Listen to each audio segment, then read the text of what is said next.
Do you want your home to feel elegant and stylish without spending a fortune? Sometimes it's the little details that unintentionally bring down the look of your space. Stick around because I'm about to show you exactly how to pull this off. I'm Blake and welcome back to Built by Becker. I've been helping folks transform their spaces for over 10 years now, and I've seen every design disaster you can imagine. Trust me, I've made most of them myself. Here are 10 easy to fix mistakes that might be causing your home to look cheap, and simple tips to elevate your style instantly without breaking the bank. By the end of this video, you'll have a complete roadmap to make your space look like you hired a designer, even if your budget says otherwise. So hit that like and subscribe button right now. Trust me, you're gonna wanna save this one. Let's start with something that's probably hanging around your living room right now. Those curtains with the big metal rings punched right through the fabric. Now I get it, grommets seem convenient. Slide them right on the rod, no fuss, no muss, right? But that's the problem. They look mass produced and they create this weird bunched up effect at the top that looks like your curtains are perpetually surprised. Plus, those metal rings never seem to match anything else in your room. You got brass grommets with silver hardware or black grommets in a room that's all warm metals. Instead, go for curtains that hang smoothly with hooks or rings. Classic pinch cleat curtains or even simple rod pocket styles. You'll need your curtains to flow smoothly, even folds from ceiling to floor. It creates this custom tailored look that makes people think that you had them professionally made. But if you've already got a grommet curtain and don't want to replace them, you can actually remove the grommets and just add a clip ring. It's a 10-minute fix that makes a world of difference. Your curtains will hang better, look more expensive, and suddenly your whole room feels more put together. Now let's talk about the dreaded matchy-matchy syndrome. Someone decides their accent color is turquoise, and suddenly there's a turquoise throw pillow, a turquoise vase, turquoise picture frames, even a turquoise lamp, all in the exact same shade. And it looks like a paint store exploded in your living room. Using one accent color everywhere can look flat and overly coordinated in the worst possible way. Instead, try combining different shades of a color or mix 2 or 3 complementary colors to add depth and give your space some interesting feelings. Let's say that you love turquoise. You use a deep teal for your accent pieces. Add some lighter seafoam green for balance and throw in a warm coral for contrast. Suddenly you've got a color story instead of a color monotone.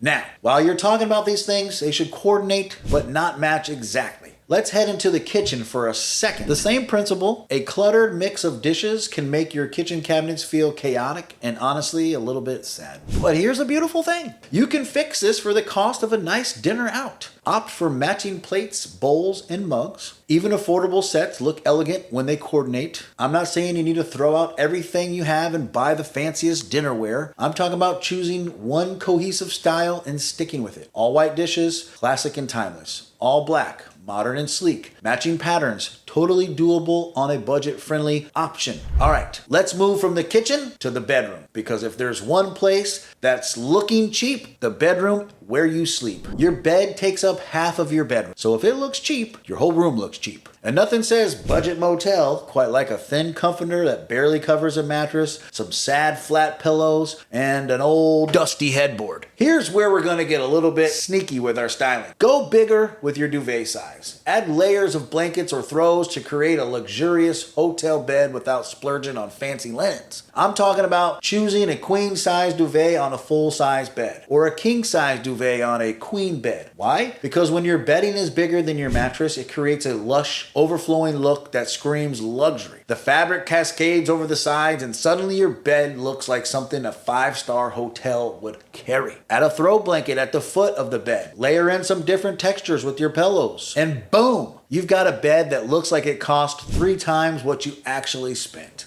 Also, please get some decent pillow inserts. They don't have to be the world's most expensive ones, just something with some actual support and fluffiness. Your neck will thank you. Nobody wants to lay their heads on pancakes. Now it's time to talk about furniture choices. I've got some strong opinions on this next one. But furniture with built-in cup holders is usually the enemy of good design. I know, they seem pretty practical, but if you think about it, Have you ever seen a cup holder in a designer showroom, in a fancy hotel lobby, in any space that made you think, wow, this looks expensive? The answer is going to be no, because furniture with cup holders often looks bulky and casual. It's given a man cave and a basement vibe, not a sophisticated living space vibe. Now I know those little plastic inserts, chunky armrests require you to house them and makes your furniture look like it belongs in a sports bar, not in your beautifully designed home. And some of you out there are saying, but I love my cup holder couch and reclinable back. I get it. They're definitely practical, but they don't look great.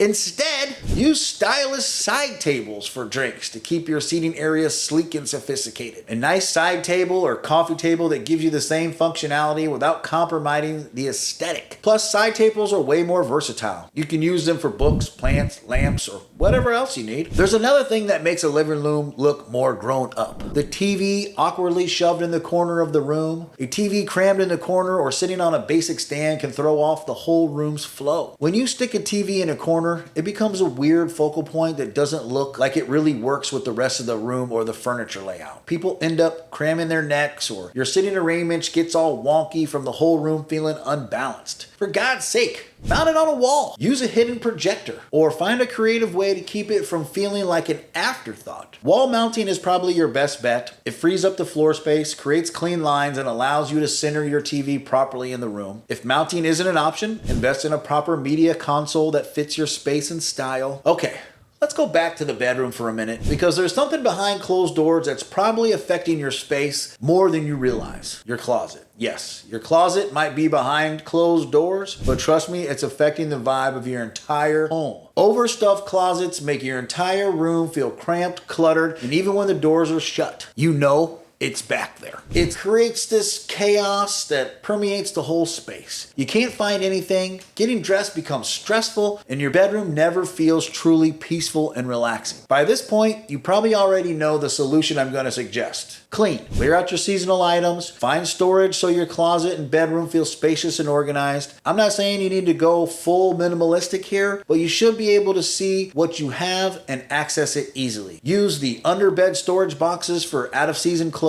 Donate things you haven't worn in a year, and invest in some decent hangers. Seriously, those wire hangers from the dry cleaner are not doing you any favors, unless you need to unlock a locked door in a car. Now, closets are about having too much stuff. But there's another problem I see all the time. Displaying too much stuff. Let me explain what I mean. Crowded shelves and surfaces overwhelm the eye and cheapen your home. I get it. You have meaningful items that you want to display. Your travel souvenirs, family photos, books you've collected, and even gifts from the loved ones. They all have sentimental value. But when everything is competing for attention, nothing actually gets the attention it deserves. So please, choose a few standout pieces that mean something to you or the family and give them a room to shine. This is called editing in the design world, and it's probably the fastest way you can make your space look more expensive and intentional. Think about it this way. Would you rather have one beautiful piece of art on your wall that you absolutely love, or 20 smaller pieces crammed together? The single piece gets noted, appreciated, and creates an impact. The 20 pieces just get lost and create visual noise. Principle applies to your shelves, coffee tables, and any other surface in your home. Less is really more when it comes to displays. Your space will feel calmer, more sophisticated. But here's the thing. While I just told you to edit down your displays, you also don't want your home feeling like a sterile showroom. So on the flip side of over-decorating, there's the opposite problem. Spaces that are so generic, they could be anyone's home. Generic furniture and decor make a home feel lifeless, like a showroom that nobody actually lives in, or a furniture store. This happens a lot when people get scared to add personality to their space. They stick with safe, neutral everything, ends up that the home has no soul. It might be nice, but it's not interesting, and it definitely doesn't feel expensive or well designed. So here you can add unique personal items that reflect personality to make your space feel rich and inviting. This could be artwork from local artists, vintage finds from flea markets, plants that you actually care for, or even books that you actually read displayed thoughtfully. And finally, let's talk about how to actually make all this happen without going broke, because that's probably what you're thinking about right now. You don't have to spend a lot to look like you did. Focus on smart purchases like affordable, coordinated home essentials that look curated and chic. This means doing your homework before you buy. Don't just go grab whatever's on sale. Think about how it fits into what you already have and what you're trying to achieve in your space. Sometimes Spending a little more on one really good piece is better than buying 3 cheap pieces that don't really work together. Just don't get too crazy on trim. See, small tweaks can make a big impact in the feel of your home. Let me know in the comments which one you're gonna try. And don't forget to like and subscribe to the channel for more tricks to looking rich without necessarily being rich. I'm Blake from Built by Becker, and we hope these videos are helping you to make your home look expensive.